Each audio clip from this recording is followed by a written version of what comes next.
Start करते हैं solutions. तो मेनली सॉल्यूशंस क्या होता है, ठीक है।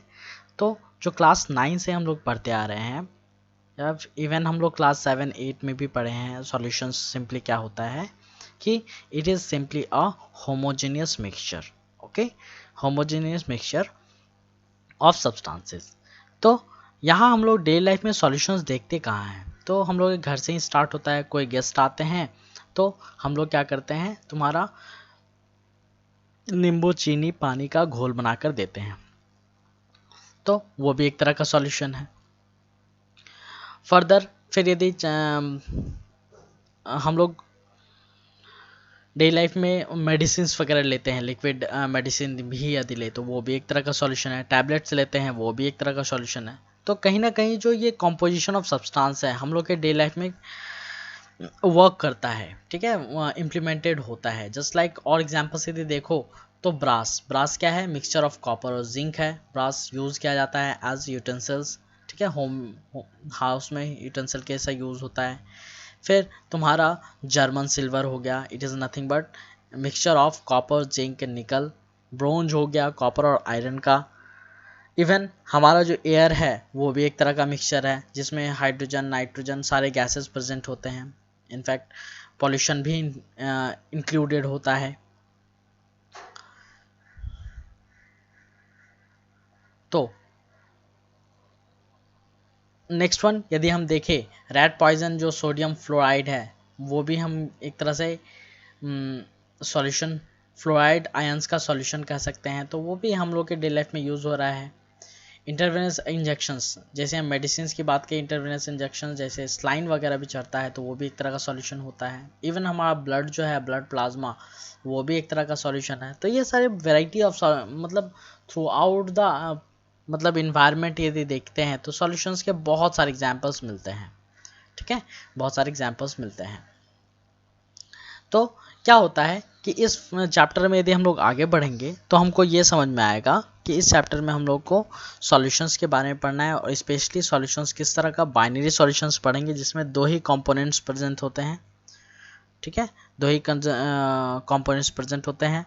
उसके अलावा फिर इनके कुछ डिफरेंट प्रॉपर्टीज़ भी होते हैं, जो एबनॉर्मल प्रॉपर्टीज़ मतलब डिफरेंटली ये बिहेव करवाते हैं, उनको हम बोलते हैं कॉलिगेटिव प्रॉपर्टीज़, उसको भी डिस्कस करेंगे। तो एट फर्स्ट स्टार्ट करते हैं विद टाइप्स ऑफ सॉल्यूशन। तो टाइप्स ऑफ सॉल्यूशन, तो जैसे हम बता रहे थे solutions are nothing but homogeneous mixture of two और मोर देन टू कंपोनेंट्स, ठीक है। तो यहाँ हम लोग स्पेशली बात करेंगे दो ही कंपोनेंट के बारे में, दो कंपोनेंट से का मिक्सचर को हम लोग डिस्कस करेंगे जिसको हम लोग बोलते हैं बाइनरी सॉल्यूशन। जिसका जो लार्जर क्वांटिटी में होगा, लार्जेस्ट क्वांटिटी में, उसको हम सॉल्वेंट कहते हैं, और जो जिसका क्वांटिटी कम होगा उसको हम सॉल्यूट कहेंगे, ठीक है। तो यहाँ यदि और प्रिसाइजली यदि कहें कि सॉल्यूशन बनना, दैट मीन्स क्या हो, दोनों कंपोनेंट को जब हम मिक्सअप करें तो वो क्या हो जाए, सेम फेज में आ जाए, ठीक है, सेम फेज में आ जाए। तो जिसका फेज चेंज होता है उसको हम सॉल्यूट कहते हैं। जस्ट लाइक एग्जांपल लेते हैं वाटर और शुगर का। तो शुगर इनिशियल केस में तुम्हारा सॉलिड रहता है, लेकिन जैसे ही उसको हम वाटर में मिलाते हैं तो वो तुम्हारा लिक्विड स्टेट में कन्वर्ट हो जाता है, वाटर के फेज में कन्वर्ट हो जाता है। दैट मीन्स हम अभी क्या बोले हैं कि जिसका मेनली फेज चेंज होता है उसको हम सॉल्यूट कहेंगे, और जिसका फेज चेंज नहीं होता है that will be called as a solvent, ठीक है, that will be called as solvent. तो इस तरह के टाइप्स ऑफ सॉल्यूशन में स्पेशली यदि हम बताएं कि ये सॉल्वेंट के बेसिस पे होता है। सॉल्वेंट यदि हमारा गैस है तो उसको हम बोलेंगे गैसियस सॉल्यूशन, लिक्विड है तो उसको हम बोलेंगे लिक्विड सॉल्यूशन, और यदि सॉलिड है तो उसको हम बोलेंगे सॉलिड सॉल्यूशन, ठीक है। गैस का यदि मिक्सचर बनता है तो उसको हम लोग बोलते हैं तुम्हारा सिंपली गैस का मिक्सचर हो सकता है,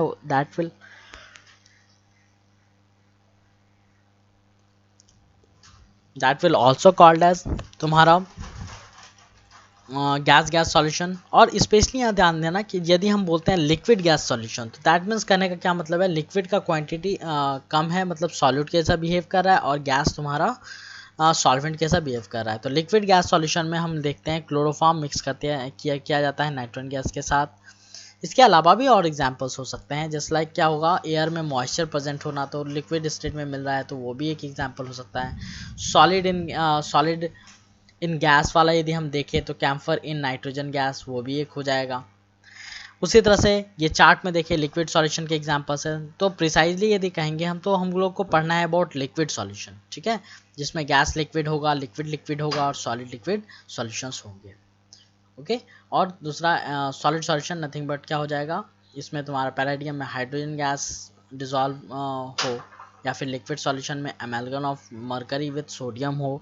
और तो amalgam of mercury with sodium, तो सोडियम सॉलिड फॉर्म में और amalgam of mercury nothing but liquid form में एग्जिस्ट करता है, ठीक है। सॉलिड सॉल्यूशन में एलॉयज हो गए। तो हम लोग को जो मेनली हम लोग को डिस्कस करना है वो लिक्विड सॉल्यूशन को डिस्कस करना है। पहला हम बोले थे टाइप्स ऑफ सॉल्यूशन में बाइनरी सॉल्यूशन को डिस्कस करेंगे, बाइनरी सॉल्यूशन में भी स्पेशली हम लिक्विड सॉल्यूशन को डिस्कस करते हैं। अब इसके बाद आता है क्लास 11th का थोड़ा सा टॉपिक कि हम लोग कंसंट्रेशन टर्म्स को डिफाइन कैसे करवाते हैं, कैसे एक्सप्रेस करेंगे। जस्ट लाइक किसी भी चीज़ को हमको मेज़र करना होता है तो मेज़र करने के लिए हम फंडामेंटल क्वांटिटीज़ का या फिर डिराइव्ड क्वांटिटीज़ का यूज़ कर रहे थे, उसी तरह से सॉल्यूशन को हम लोग को कंसंट्रेशन को मेज़र करने के लिए हम सिंपली क्या करते हैं, कुछ क्वांटिटीज़ का यूज़ करते हैं, ठीक है। तो एक एक करके देखते हैं। पहला होता है मास परसेंटेज। तो मास परसेंटेज नथिंग बट क्या हो जाएगा, it is simply ratio of mass of component in the solution by total mass of the solution, और उसको 100 से मल्टीप्लाई कर देंगे, that will represent the mass percentage. इसी तरह से तुम्हारा वॉल्यूम परसेंटेज भी होता है। तो वॉल्यूम परसेंटेज के केस में क्या हो जाएगा, जैसे कोई बोलता है कि 10% ग्लूकोज इन वाटर, तो दैट मीन्स बाय मास, तो दैट मीन्स क्या होगा, 10 gram of glucose is dissolve in 90 gram of water. या फिर बोल सकते हो 100 ग्राम सॉल्यूशन में 10 ग्राम क्या है, तुम्हारा ग्लूकोज है, और 90 ग्राम क्या है, तुम्हारा वाटर है। बाय परसेंटेज बाय मास बोलता है तब। उसी तरह से होगा परसेंटेज बाय वॉल्यूम परसेंटेज। तो वॉल्यूम परसेंटेज के केस में क्या हो जाएगा, it is simply ratio of volume of component by total volume of solution, ठीक है। टोटल वॉल्यूम ऑफ सॉल्यूशन उसको मल्टीप्लाई कर देते हैं 100 से। यदि कोई बोलता है 10% solution ethanol solution in water, means what, 10 ml of ethanol वो डिजॉल्व होगा 100 ml ऑफ सॉल्यूशन में, ठीक है, 100 ml ऑफ सॉल्यूशन में।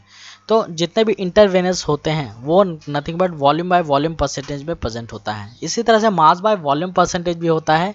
तो यहाँ क्या लेकर चलते हैं, it is simply ratio of simply तुम्हारा सॉल्यूट का मास लेते हैं और उसको डिफाइन करवाते हैं कि 100 ml सॉल्यूशन में कितना परसेंटेज है। तो वॉल्यूम नीचे लेंगे और मास ऊपर लेंगे।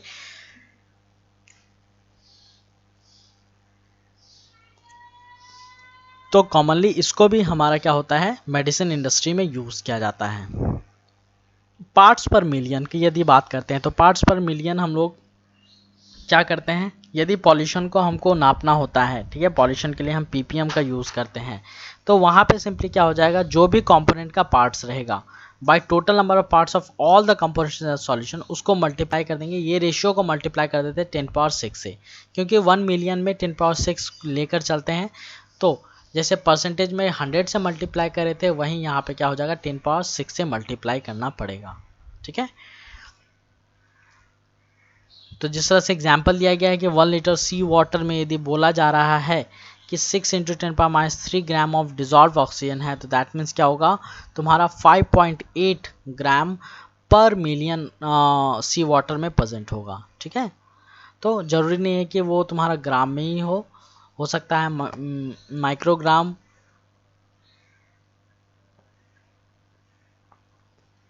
पर ml भी हो सकता है, और हम लोग मेनली ppm से उसको डिनोट करवाते हैं, पार्ट्स पर मिलियन। और मोल फ्रैक्शन की यदि बात करते हैं तो मोल फ्रैक्शन क्या है, simply it is the ratio of number of moles of component by total number of moles of component, ठीक है, total number of moles of component. तो ये नथिंग बट सिंपली एक रेशियो है जिसका कोई यूनिट नहीं होता है, ये सिंपली एक रेशियो है। तो जस्ट लाइक यदि हम काई से डिनोट करवाते हैं, काई ए यदि बोले, अच्छा एक चीज़ रिप्रेजेंटेशन यहाँ यदि देखो तो ए रिप्रेजेंट करता है तुम्हारा सॉल्वेंट को और बी रिप्रेजेंट करता है सॉल्यूट को, ठीक है। तो काई ए कहने का मतलब क्या है कि मोल फ्रैक्शन ऑफ यदि बोलते हैं सॉल्वेंट, तो वो क्या होगा, number of moles of solvent by total number of moles of solute plus solvent, तो वो रिप्रेजेंट करेगा तुम्हारा मोल फ्रैक्शन। तो बाइनरी सॉल्यूशन यदि है तो काई ए प्लस काई बी का वैल्यू 1 हो जाएगा, ठीक है। तो इस तरह से हम लोग डिनोट करवाते हैं। इसके अलावा भी है मोलैरिटी। तो मोलैरिटी क्या होता है? It is simply defined as number of moles of solute present in dissolve in 1 litre of solution. ठीक है, 1 लीटर ऑफ सॉल्यूशन। तो एग्जैक्टली 1 लीटर ऑफ सॉल्यूशन में कितना मोल्स ऑफ सॉल्यूट प्रेजेंट है उसको हम लोग बोलेंगे मोलैरिटी। यदि कोई कहता है 0.25 मोल पर लीटर या फिर मोलर सॉल्यूशन, तो that mean of NaOH, that means what, 0.25 mole of NaOH is present in तुम्हारा 1 लीटर ऑफ सॉल्यूशन। ठीक है, 1 litre of solution, that will represent the molarity. इसी तरह से बात आती है अबाउट मोलैलिटी। तो मोलैलिटी क्या हो जाएगा? सिंपली ये क्या होता है हमारा, ये डिफाइन किया था number of moles of solute पर केजी ऑफ सॉल्वेंट। ठीक है, वहाँ हम पर लीटर ऑफ सॉल्यूशन लिए थे, यहाँ पर केजी ऑफ सॉल्वेंट लेते हैं, तो मोलैलिटी हो जाएगा। यदि कोई बोलता है 1 molar solution of KCl, that means what, 1 mole of KCl is dissolve in 1 kg of water. ठीक है, 1 kg ऑफ वाटर। तो दोनों में अंतर क्या है मोलैरिटी और मोलैलिटी में? तो मोलैलिटी किसी भी चीज़ पे टेम्परेचर डिपेंडेंट नहीं होगा, वेयर एज तुम्हारा क्या हो जाएगा, वॉल्यूम टेम्परेचर डिपेंडेंट होता है, जिसके वजह से मोलैरिटी क्या हो जाएगा, मोलैरिटी में चेंजेस आएगा। यदि टेम्परेचर बढ़ाओगे तो वॉल्यूम क्या होगा, बढ़ेगा, जिसके वजह से मोलैरिटी जो है वो घटता चला जाता है। ठीक है, वो घटता चला जाता है, वेयर एज मोलैलिटी में कोई चेंजेस नहीं आएगा टेम्परेचर को यूज़ करें यदि हम तो। ये कुछ क्वेश्चंस हैं, ठीक है, इसको आप लोग कीजिएगा और फर्दर हम लोग नेक्स्ट क्लास में सॉल्युबिलिटी को डिस्कस करेंगे। Till then keep learning. Thank you for watching.